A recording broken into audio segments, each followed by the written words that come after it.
Hey everyone, आज की video में हम डिजीज़ पढ़ने वाले हैं पोटैटो की, जिसका नाम है ब्लैक हर्ट ऑफ पोटैटो। तो नाम से ही पता चल रहा है ये डिश पोटैटो में होती है। तो इसका होस्ट हो गया पोटैटो, जिसका साइंटिफिक नेम है सोलेनम ट्यूबिरोसम। ये एक बहुत ही इम्पॉर्टेंट स्टोरेज, ट्रांजिट और मार्केट डिसऑर्डर है पोटैटो का। यानी जब पोटैटो को एक जगह से दूसरी जगह ले जाया जाता है, उसका ट्रांसपोर्टेशन किया जाता है, तो उस टाइम स्टोरेज कैसे कर रहे हैं, ट्रांसमिशन कैसे कर रहे हैं, इस वजह से इसमें ये डिज़ीज़ होती है। और ये इसलिए होती है क्योंकि पोटैटो को ट्रांसपोर्ट के टाइम पे उतनी ऑक्सीजन नहीं मिल पाते जितनी उसको रिक्वायर होती है।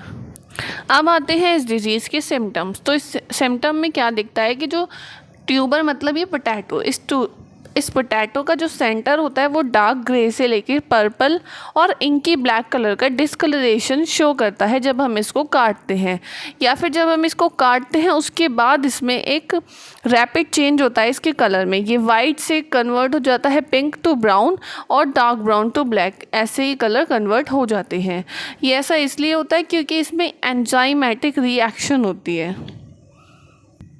और अगर इस डिज़ीज़ की एडवांस स्टेज पहुंच जाए तो जो अफेक्टेड टिश्यू होते हैं वो ड्राई हो जाते हैं, सेपरेट हो जाते हैं और कैविटी बना लेते हैं। और जो डिस्कलरेशन होता है वो सरफेस तक पहुंच जाता है बाद वाली स्टेजेस में।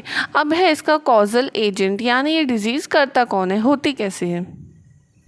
तो इसके लिए 3 एनवायरमेंटल कंडीशन है जिसकी वजह से ये डिज़ीज़ हो सकती है। पहली तो ये है, उसका जब स्टोरेज किया जाता है तो उस टाइम प्रॉपर वेंटिलेशन नहीं मिलता, इस वजह से हो सकती है। दूसरा ये है कि जब इसको ट्रांसपोर्ट कर रहे हैं तो उस टाइम टेम्परेचर हाई रहता है तो ये डिज़ीज़ हो सकती है। या फिर अगर सॉइल का टेम्परेचर हाई है ग्रोथ और मैच्योरिटी के टाइम, तो भी ये डिज़ीज़ हो सकती है। तो इन तीनों रीज़न्स की वजह से ये डिज़ीज़ होती है, यानी ये एक एनवायरमेंटल डिज़ीज़ है। अब है इसका डिज़ीज़ मैनेजमेंट, यानी इस डिज़ीज़ को कैसे रोकें। तो सबसे पहला तरीका है ट्यूबर्स, यानी जो भी पोटैटो है उसको हमें 32 डिग्री सेंटीग्रेड टेम्परेचर से ज़्यादा टेम्परेचर पे स्टोर नहीं करना है। दूसरा तरीका ये है कि जो भी गोडाउन में हम स्टोर कर रहे हैं उसको प्रॉपर्ली सैनिटाइज़ किया जाए। तीसरा तरीका ये है कि जो भी स्टोरेज ट्यूबर हम कर रहे हैं वो वेंटिलाइज्ड रूम में करें, यानी ऐसा रूम जहाँ पे प्रॉपर वेंटिलेशन और प्रॉपर एयर आए जाए।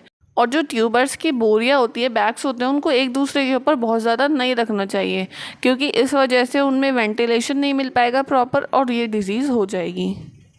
तो ये एक छोटी सी डिज़ीज़ थी और इसके सारे पॉइंट्स इसमें हमने पढ़ लिए हैं। आपको इसमें कहीं भी डाउट हो तो आप कमेंट करके पूछ सकते हैं। वीडियो अच्छी लगी तो वीडियो को लाइक करें, चैनल को सब्सक्राइब करें। Thanks for watching.